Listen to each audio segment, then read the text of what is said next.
I'm here with Miss Chandra Cleveland. She's the owner of Columbia Private Investigations and Security Consultants. And I want to thank you so much for allowing me to come here to interview you today.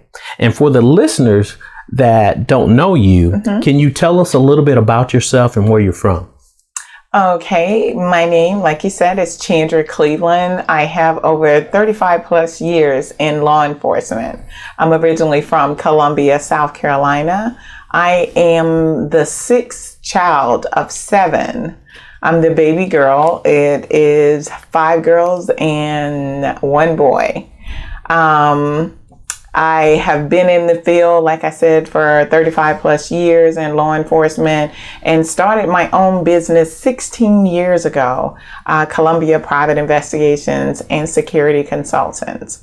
The reason why I started my own private investigation firm, it was more likely to give women a voice, for them to have someone who can help them through any crime situation they may be going into. Because we do know that around the world, the woman is the most victimized person in the world, women and girls. So I wanted to be able to help them through the process and to make sure justice is served just for them. Oh, that's excellent. And I've been knowing you for a long time. I met you back when we were hostage negotiators at the conference. I met you at the conference years ago. And, from the time I met you, I didn't know that you were going to start your own business. I didn't know that you were headed outside of the sheriff's department to start your business, but I could see that in you just from talking to you. And can you tell us, what was it that sparked your interest while you were at the sheriff's office into this type of investigations? Well, I didn't see myself in my own business as this anywhere either, because during the whole time I was in law enforcement, I was also a professional model and actress. So my goal was to go straight back into that field.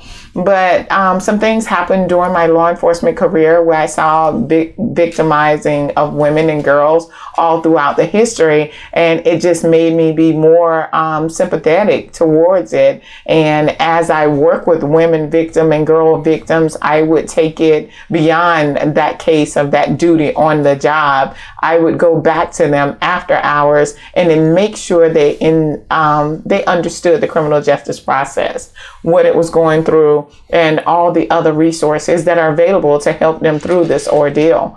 And it started working. And I'm like, oh my God, how many years, they said before me, they have been coming back to her house every Saturday night because he beats her up. Now she has left. She's doing better. Her kids are doing better.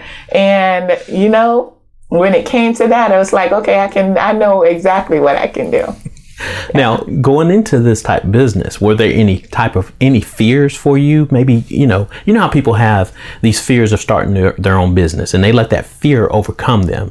Were there any fears that you dealt with when starting your own business? Well, I didn't have those fears. I mean, now that I go out and talk to women who own their own business, they always talk about the fear of the income not being there and all of that. Well, law enforcement wasn't paying me that much money anyway. Of course, like I said, I was already modeling and acting, so that was paying what I needed to, and I had a very good safety net saved up from the time that I went in. So I had no fears of going into it. I just made sure that I took all the educational things that I needed to do. In order to keep my business going. So I just investigated other people's companies, look at what they did and what they were doing in their companies, and took that knowledge, and I was ready when I opened up. I was quite excited about it. Yeah. And how did you come up with the name for your company? Ooh, wow. I just took the location in mind and had that and just what I was going to be able to do. So it just went that way. And starting out, just for people to get an idea of the number of hours or the time you have to put into starting a business, how many hours would you say per week or a day did you start investing in starting your business? Oh, wow. Now, that is something that I tell everybody to make sure you have the time to do so. In my case, I didn't have the worries of a family and raising the children and all of that. It was just me. So I had to make sure that my scheduling was correct, and I made sure that I had the time to put into my business in order for it to be successful. So it was a matter of me organizing and setting a goal, and the amount of hours was limitlessly. Whatever it took, I was willing to do. And I know myself, in starting my business with my motivational speaking, and I'm doing my YouTube channel, there's a lot of mistakes that I made in the beginning and that I wish I did not make. Did you face any similar type situations starting your business and wishing there's some things that you did not do? But of course. One thing I wish I would have not done, and I took it out only because I thought that I wasn't going to need it anyway, because I had a safety net of my own, of going out of the business of being in law enforcement for those 23 years and starting my own.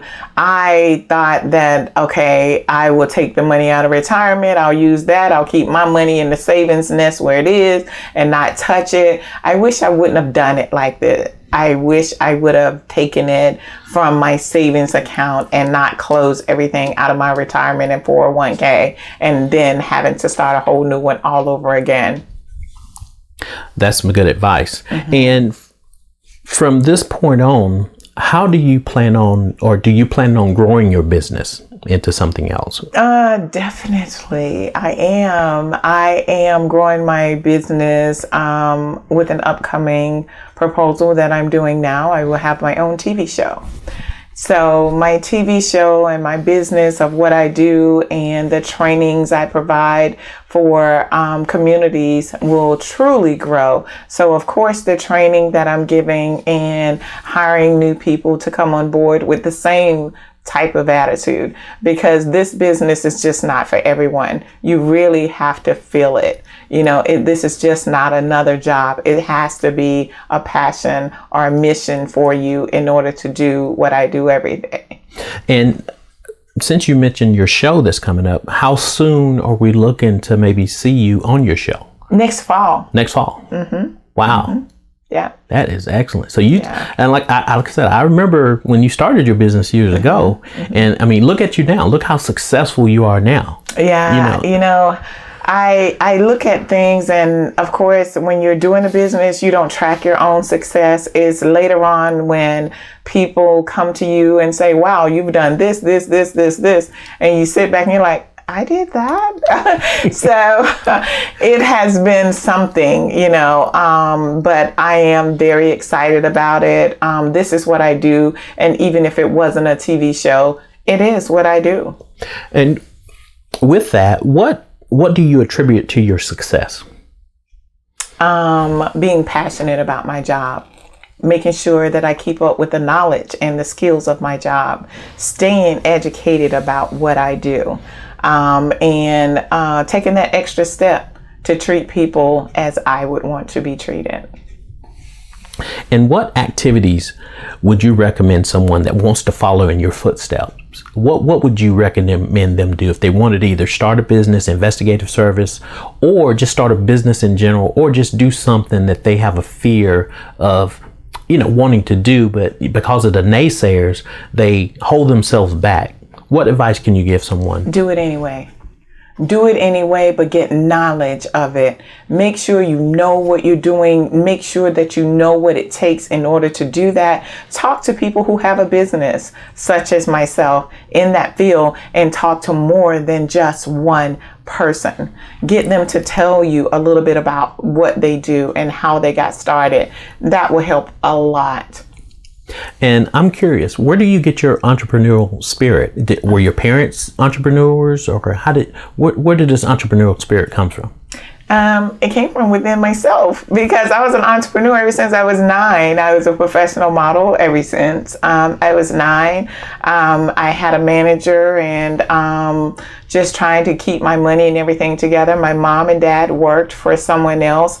When I decided to leave the police department, my family and my friends looked at me like, you have a steady check coming in now. You've never worked, You better stay here and just make this money. And I'm just like, no, I know better. I have seen better. South Carolina wasn't the only place I've lived. And I do feel like if you've only known where you live from and haven't explored anything else, then you'll only know or you'll only think that your limitations is where you are. I never thought my limitations was just South Carolina. And with my business, I don't just do South Carolina.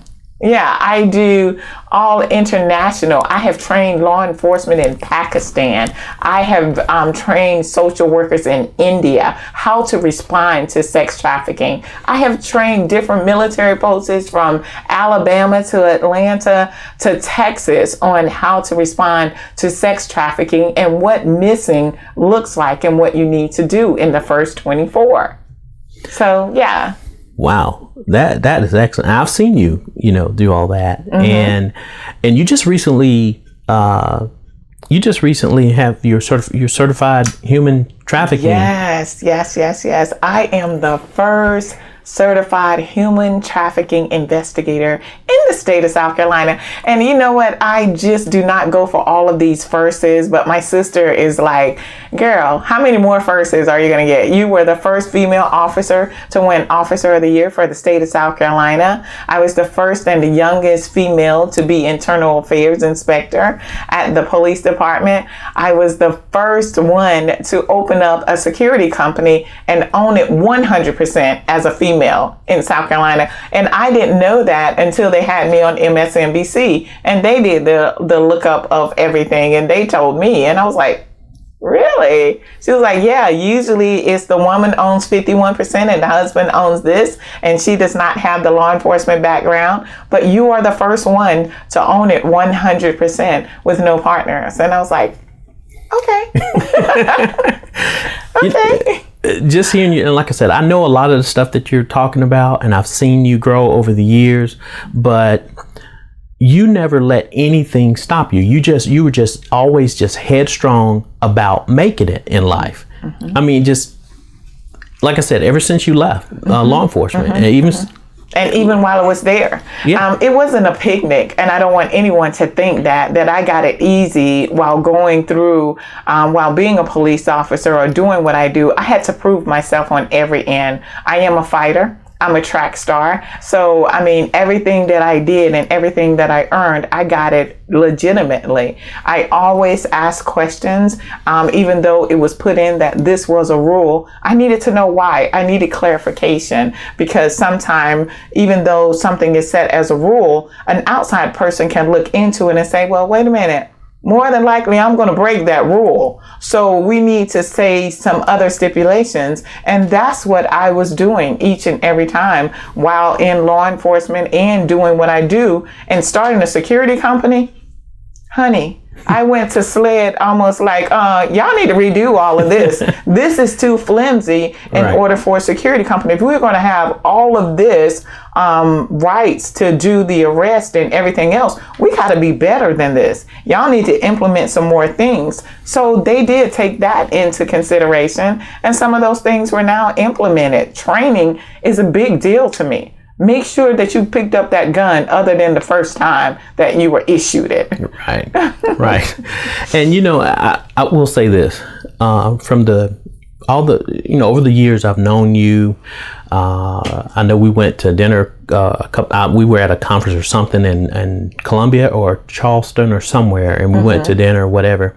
And just talking to you, I've never known you to ever make an excuse for yourself or any of your successes. You were just always headstrong about succeeding. And that's what I most admire about you.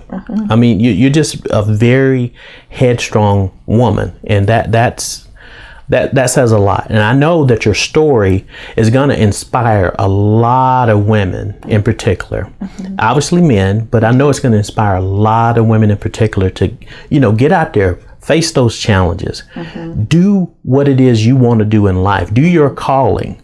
And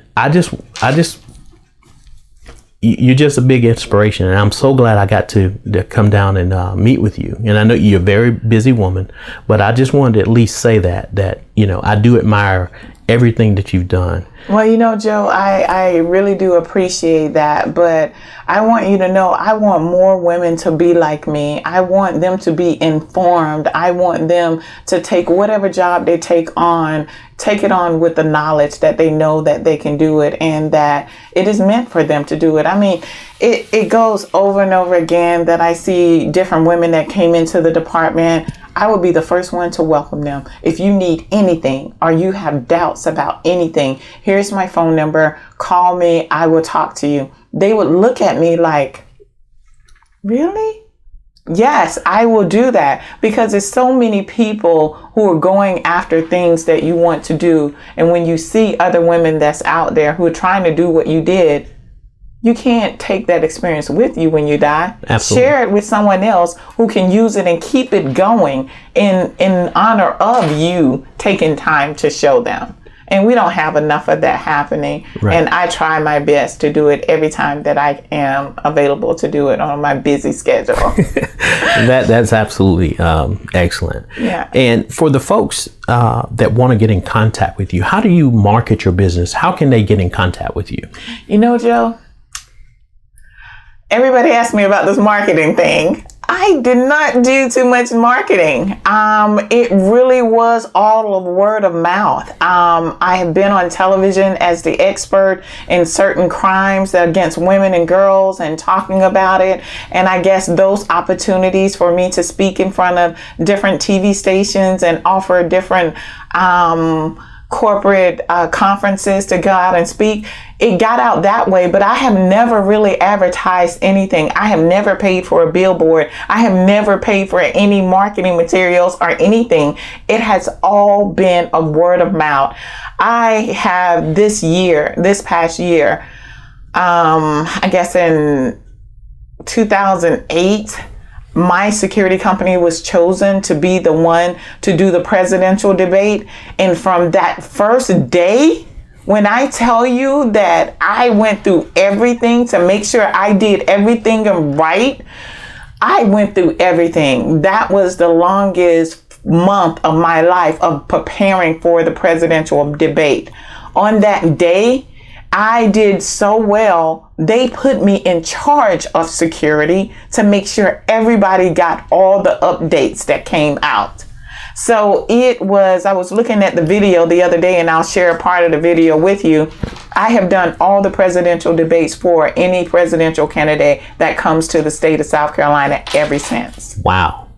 Ever since. Wow. From that one contract. And I have different people from Secret Service come to me and said, can I have one of your company cards? Your officers are sharp, they're knowledgeable, they're skilled at what they need to do. And nobody was whining. They're like, we've had some security companies we've worked with that we could have done without them. Right. And so, I make sure that my guys understand the role that they're partaking in. That's why I wanted SLED to stiffen some of their processes, because I was stiffening them for my company. And since you're on that a little bit, what distinguishes your company from the competition that's out there?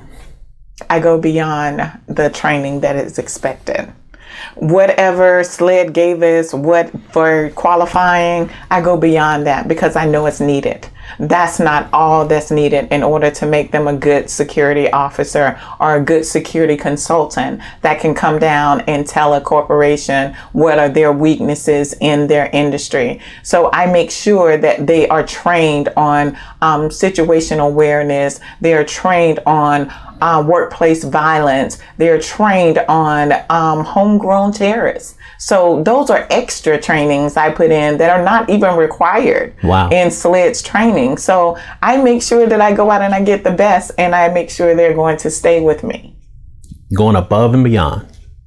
You have to, in order for you to stand out from different people. So I make sure their uniforms are squared away. I make sure that they understand who they're representing, not me. You're representing yourself first, because that's who they're going to see first. Yes, you have my uniform on, but it's going to be you. So you're going to have to be educated here in order to say the correct things of where I put you at. Wow, that is some excellent information. I know that you're busy. Yes. And I don't want to take up too much more of your time, but I want to thank you so much for sitting, letting me, pick your brain about success and how successful you are. And just for the listeners to hear how strong you are, that speaks volumes. Yeah. So I really want to thank you for allowing me to do this and put your information out there to get this information out to people that can help someone. Oh, thank you. Thank you so much for putting me on your platform. I'm excited for you. Also, you're doing great things. I mean, it's not too many of us who come out of law enforcement and actually do something of what we plan to do and do it right. Absolutely. And you are doing it right. So I thank you.